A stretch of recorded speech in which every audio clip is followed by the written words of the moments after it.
মনির থেকে হারিয়ে গেছে, তার কোনো রাখাল নেই।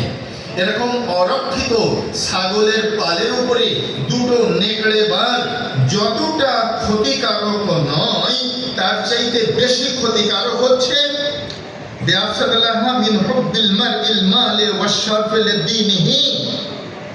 কোন ব্যক্তি তার মাল এবং মর্যাদার প্রতি লোভনীয় দৃষ্টিভঙ্গি যদি পোষণ করে, সেটা বেশি ক্ষতিকারক ওই দুইটা নেকড়ে বাঘের চাইতে। তো অরক্ষিত ছাগলের পাল, সেখানে দুইটা নেকড়ে হন্য হয়ে শুধু মারছে আর মারছে, এটা কম ক্ষতিকারক। যদি কোনো মুমিন মাল এবং মর্যাদার প্রতি লোভাতুর দৃষ্টিভঙ্গিতে সেটা অর্জন করার জন্য আকুলি বিকুলি করে, সেটা অর্জন করার জন্য অনৈতিক পথ বেছে নেয়, সেটা অর্জন করার জন্য যদি আরেকজনের ঘাড়ে লাঠি মারে, কলম দিয়ে যদি চৌর্য বৃত্তি চরিতার্থ করে, বুঝলেন, কলমের চুরি, সিদের চোর সিদ কেটে চুরি করে, পকেট মার পকেট থেকে টাকা তুলে নিয়ে চুরি করে, ছিনতাইকারী মোবাইল নিয়ে দৌড় মেরে চলে যায়, এই এক ধরনের চুরি। আর একটা চুরি আছে কলমের চুরি। অফিসে বসে বড় বড় অফিসাররা চুরি করেন, কি জন্য? মালের লোভ। হ্যাঁ, পট করে 2 লাখ টাকা মেরে দিয়েছে, আমার আগে যিনি আছেন তাকে টপকিয়ে আমাকে প্রমোশনটা যেন দেয় বস, এই জন্য 2 লাখ টাকা মেরে দিয়েছে। দেখা গেল সিনিয়রিটি বেসিসে কারোর প্রমোশন আটকে গেল, প্রমোশন আসলো না, প্রমোশন আসলো জুনিয়রে। কি কারণে? ওই যে মর্যাদার তুঙ্গে ওঠার জন্য যে লোলুপ দৃষ্টিভঙ্গি তার ভিতরে কাজ করেছে, 2 লাখ টাকা মেরে দিয়ে মর্যাদার উচ্চ শিখরে সমাসীন হয়েছে। এই যে লোক মানুষকে অমানুষ করে তোলে, মানুষের ইমানের জন্য এটা এত ক্ষতিকারক যে অরক্ষিত নেকড়ে,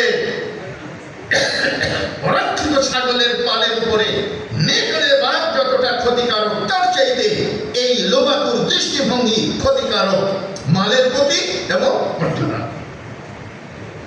আজকে মাল এবং মর্যাদা আমরা অর্জনের জন্য যে প্রচেষ্টা চালাচ্ছি, যে প্রচেষ্টা চলছে ইসলামী সংগঠনের ভিতরে, দ্বীনি সংগঠনের ভিতরেও, এমনকি আহলে হাদিস আন্দোলন বাংলাদেশ আহলে হাদিস যুব সংঘ এই করাঘাত থেকে, এই সংক্রমণ থেকে মুক্ত নয়, এখানেও পায়তারা চলেছে।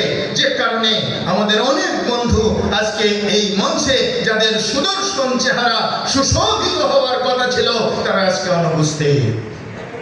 ঠিক সম্মানিত সুধী, এজন্যই বলছি বাকি অংশ এই পুস্তকে দ্রষ্টব্য মাল মর্যাদার লোক, লেখক মোহতারাম আমির জামাত মোহাম্মদ আসাদুল্লাহ আল কাদের, বইটি আপনারা পড়বেন। আসুন এরপরে আমরা দেখি নবী করিম সাল্লাল্লাহু আলাইহি ওয়াসাল্লাম আরো কি বলছেন, আল্লাহ সুবহানাহু ওয়া তাআলা স্বয়ং কি বলেছেন, এটা একটু দেখে আসি আমরা। এটা কি আমার নোটিশ? ও আচ্ছা, আমার তো আর নোটিশ লাগে না। একজন বলছে কি, হুজুর ইউসুফ আলাইহিস সালামের কাহিনী শোনাবেন, সংক্ষেপে শোনাবেন, পারবেন? হ্যাঁ পারবো, শোনান। তখন বলছে, বেদরে বাপ ফেসরে দাস গমশুদ বাদায়াত, একটা ছেলে, একটা বাপ ছিল, সেই বাপের একটা ছেলে ছিল, ছেলেটা হারিয়ে গেল, কিছুদিন পরে খুঁজে পেল, শেষ হয়ে গেল। আমি ওই যে আগেই আপনাদেরকে ইনফর্ম করেছি, বাকি অংশ এই পুস্তকে দ্রষ্টব্য। আকুলু কাউলি হাদা আস্তাগফিরুল্লাহ লি ওয়া লাকুম ওয়া লিসাইরিল মুসলিমিন সুবহানাকা আল্লাহুম্মা ওয়া বিহামদিকা আশহাদু আন লা ইলাহা ইল্লা আনতা আস্তাগফিরুকা ওয়া আতুবু ইলাইক।